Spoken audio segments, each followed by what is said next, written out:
8h18, le petit déjeuner politique ce matin. Carole Delga, présidente PS de région Occitanie et présidente de région de France. Bonjour Carole Delga. Bonjour. Le drame des migrants et des frontières, le Covid, la troisième dose et les masques, 340 emplois menacés en Aveyron. Jusqu'à quand la désindustrialisation, les violences aux femmes, la campagne LPS?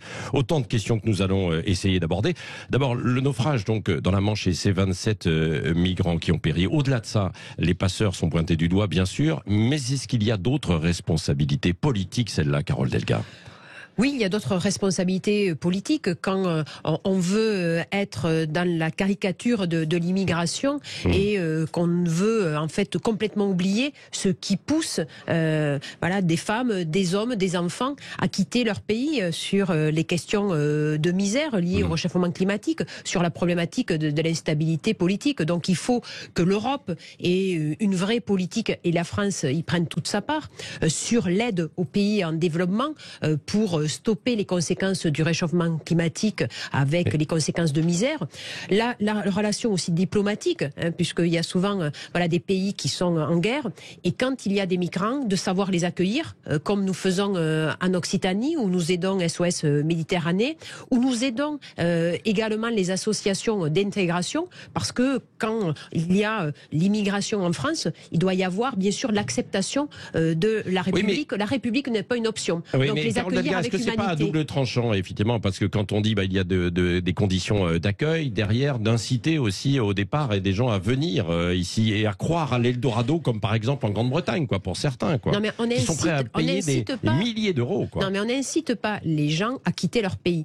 Les gens quittent leur pays par désespoir, par misère, par peur de la guerre.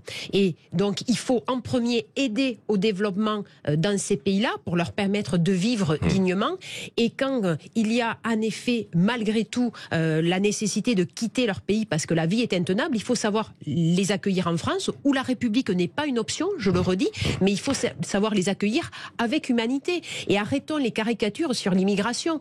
Je me permets de rappeler quand même parmi les premiers de corvée, il y a beaucoup d'immigrés. Il y a beaucoup d'immigrés. Mais est-ce qu'on ne doit pas intervenir davantage? Et donc on a besoin également d'eux et de les respecter. Pour réguler, contrôler aussi. Et contrôler y compris à nos frontières, Carole Delga. Ce qui est nécessaire, c'est d'avoir une politique à l'échelle européenne. Moi, je suis pro-Europe. Je pense qu'en effet, cette question de l'accueil, cette question de l'action à l'international de l'Europe par rapport aux migrations qui existent depuis des siècles, il doit y avoir une position commune de l'Europe. Et c'est ainsi que l'Europe, elle répondra aux besoins de sécurité de nos concitoyens, mais aussi à la capacité de rappeler que l'humanisme est indispensable. Arrêtons de stigmatiser les personnes. Il faut en effet avoir des principes d'accueil liés à la République qui soient très ferme, comme je le redis. La République, ce n'est pas une option. Quand on arrive en France, on respecte les principes républicains, mais on doit aussi avoir des actions d'intégration. Et surtout, l'Europe, elle doit avoir une action à l'international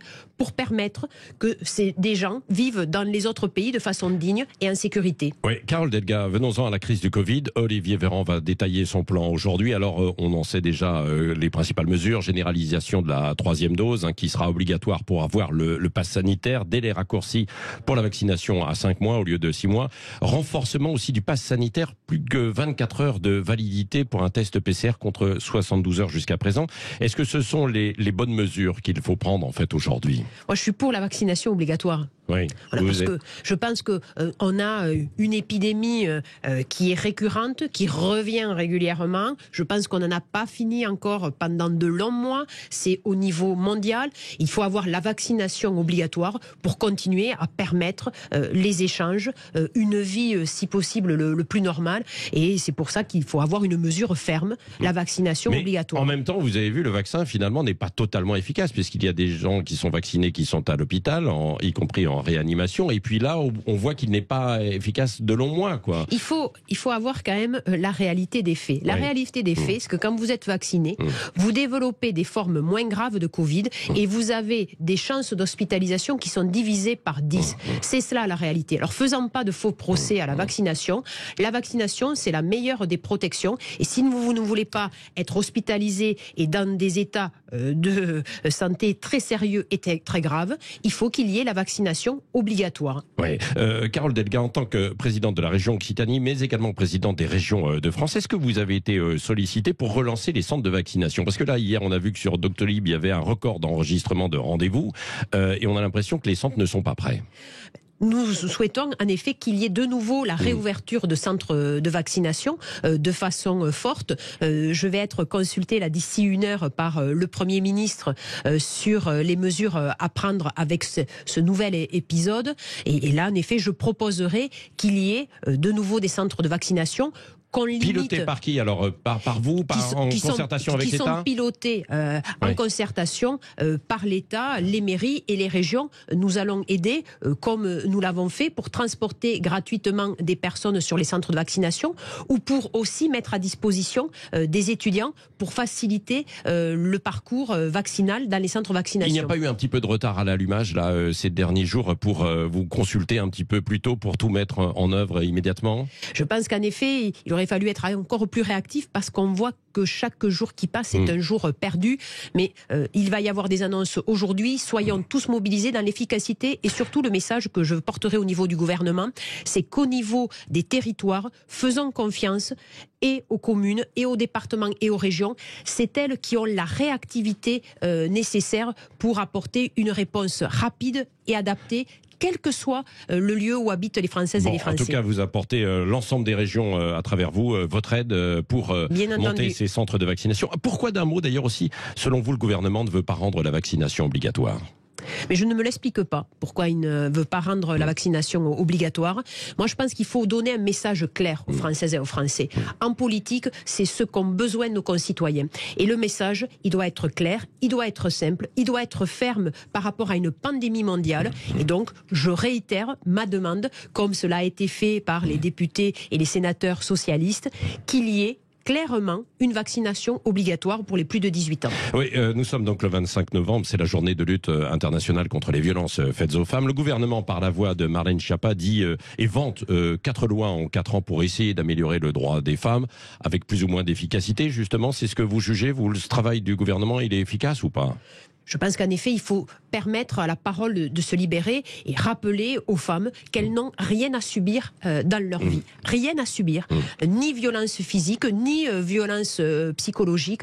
Et je pense qu'on doit aussi apprendre aux jeunes filles à être conquérantes. Oui. Elles doivent être sûres d'elles et indépendantes et libres de leur choix. Oui, dans le monde politique notamment, vous êtes justement favorable à ce que les choses soient aujourd'hui... Enfin, vous êtes favorable par exemple à la tribune de MeToo politique ou pas? Oui, tout à fait, je suis favorable à la tribune de MeToo politique. On ne peut pas accepter que des hommes politiques aient eu des comportements déviants par rapport aux femmes. Et, vous le ressentez, vous l'avez ressenti, vous le ressentez encore aujourd'hui? Non, clairement, à titre personnel, je ne l'ai pas ressenti, mais je pense que... Parce que vous avez du caractère, c'est ça, non? Oui, je pense que j'ai du caractère, un caractère affirmé, mais surtout j'ai eu une éducation. Ouais. Moi j'ai eu une éducation, ma mère et ma grand-mère m'ont toujours appris à être très indépendante et à ce qu'on ne m'impose jamais rien. Oui. Et je pense que ça, dans la question de l'éducation, j'ai eu la chance dans ma famille de me donner une grande liberté d'action, de ton. Et oui. Cela, il faut l'apprendre aux jeunes filles. Une femme, elle ne doit jamais baisser les yeux, elle ne doit jamais se sentir en situation d'infériorité. Et c'est comme ça, par l'éducation, par les exemples aussi, qu'on peut libérer la parole des femmes et surtout l'action des femmes. Moi, je ne veux pas qu'on présente juste les femmes comme des victimes. Je veux rappeler qu'avant tout, une femme, elle doit être fière, elle doit avoir confiance en elle, elle doit avoir confiance dans les autres. Que pensez-vous de l'affaire Nicolas Hulot, que cette affaire soit portée sur la place publique, qu'elle soit traitée dans les médias plutôt que devant la justice, et puis lui, son retrait des affaires publiques aujourd'hui? Je pense que il va y avoir des affaires judiciaires, des suites judiciaires, ouais. Et elles doivent être menées. Et en effet, on ne peut pas continuer à avoir la moindre faiblesse pour ce type d'action et de délit. Oui, et Nicolas Hulot, il a raison de quitter en tout cas cette... Je pense en effet que cela n'est pas compatible avec des fonctions de responsabilité si les accusations qui sont portées sont vraies. Carole Delga, un mot sur la fonderie automobile SAM dans l'Aveyron. 340 emplois qui sont menacés. Renault qui jette l'éponge, qui ne soutient plus en fait le repreneur en question. Quelles sont vos marges de manœuvre aujourd'hui ? Alors je serai lundi sur place avec les salariés, les syndicats. C'est un sujet que je suis depuis de nombreuses années et nous avions fait une proposition avec l'État pour pouvoir aider le repreneur. Renault n'a pas souhaité s'engager. Le président de la République reçoit le patron de Renault lundi. J'espère quand même qu'il saura lui rappeler que l'État français, depuis plus de 20 ans, a toujours été très présent pour Renault, qui est un fleuron national, mais qu'il ne doit pas oublier, parce que Renault est maintenant à l'international, tout l'engagement et tous les financements publics. Donc très concrètement, rappelle que c'est pour délocaliser quand même cette fonderie du coup, en Roumanie. C'est-à-dire qu'en effet, le travail qui est actuellement réalisé sur Decazeville en Occitanie sera réalisé dans d'autres sites espagnols ou en Europe de l'Est. Et que très concrètement, la région, ce qu'elle fait sur ce bassin, cet ancien bassin minier, ce bassin de Decazeville, c'est aider à la réindustrialisation. Moi, je crois beaucoup à la souveraineté industrielle. Et c'est, par exemple, 3 millions d'euros que la région a investi l'année dernière pour pouvoir développer la SNAM, qui est une entreprise juste à côté de la SAM, sur le recyclage de batteries électriques. Oui. C'est donc 450 emplois qui sont prévus sur 6 ans. Et sur la question de la fonderie de la SAM, je n'ai pas dit mon dernier mot. Nous ferons en sorte de pouvoir avoir d'autres solutions. Il y a d'autres solutions, la solution par exemple de l'entrepreneur du Lot ou encore d'une autre entreprise ? Et il y a d'autres solutions. Aujourd'hui, voilà, je ne peux pas les annoncer parce que nous y travaillons, et ce que me demandent bien sûr d'autres partenaires industriels, c'est la confidentialité. Mais le message que je tiens à envoyer, ils le savent, et aux salariés et à la population de ces territoires, c'est que la région sera là, que nous investirons, que nous continuerons à donner un bassin, un avenir à ce bassin industriel. Il faut rappeler que nous avons besoin de cette souveraineté en France, souveraineté industrielle, souveraineté de la production, mais aussi souveraineté agricole ou sanitaire, bien entendu. Oui, Carole Delga, un mot de politique. Peut-elle vraiment tenir ? C'était le titre il y a quelques jours d'un célèbre journal en évoquant Anne Hidalgo. Est-ce qu'elle peut continuer et tenir avec des sondages qui sont à moins de 5%? Anne Hidalgo tiendra, elle continuera parce qu'elle a un projet pour les Françaises et les Français, parce qu'elle a une stature de chef d'État, et cela c'est absolument indispensable. Mais il en va de l'avenir du PS. Si elle ne faisait pas les 5%, il y a la question financière. Chaque chose en son temps. Sur la question en premier de la réalité des Françaises et des Français et du projet pour la France. Anne Hidalgo est une des seules candidates à répondre aux questions très concrètes des Françaises et des Français sur la question de l'éducation. Comment on remet en place... C'est pas très bien entendu en tout cas, parce que bon... Écoutez, ce n'est pas peut-être bien entendu, mais peut-être que vous avez votre part pour relayer les messages. Sur la question de l'escalier de la réussite, c'est Anne Hidalgo qui en reparle, en expliquant qu'aujourd'hui, l'éducation n'a plus ce facteur de donner la chance à tous les enfants, de pouvoir donner le même capital culturel. Sur la question de l'hôpital, qui est fondamentale, qui c'est qui indique qu'il faut supprimer la tarification à l'activité, qui en fait, pour être simple pour vos auditeurs, c'est une dotation en fonction du nombre d'opérations qui sont réalisées. Alors que l'hôpital public, on sait qu'il est dans la prévention, qu'il est aussi dans l'accompagnement, dans les séjours de longue durée pour les personnes qui sont en difficulté. Donc il faut qu'elle continue, qu'elle y aille, et pas d'alliance avec Yannick Jadot.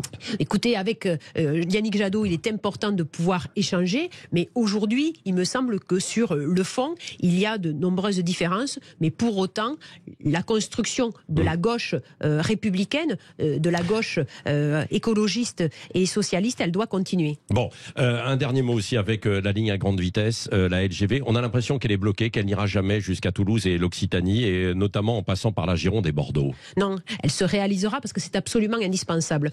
Parce que je porte la voix de 60% des Français qui sont à plus de 4 heures de Paris. Il y a une vraie inégalité républicaine et territoriale. C'est-à-dire sur tous les Français qui sont à plus de 4 heures de Paris, 60% sont concentrés en Occitanie. Alors cela, ça ne va plus durer. Et il faut être clair que par rapport aux petits calculs politiciens, par rapport aux petits égoïsmes, nous allons nous battre. Pierre Urmic, le maire de Bordeaux. Je pense en effet à ceux qui sont à 2 heures de Paris et qui m'expliquent que la rapidité, la liaison, ça n'a aucun intérêt. Moi, je souhaite que dans ma région, il continue à y avoir de la création d'emplois, il continue à y avoir de l'attractivité. Et cette LGV, elle se fera.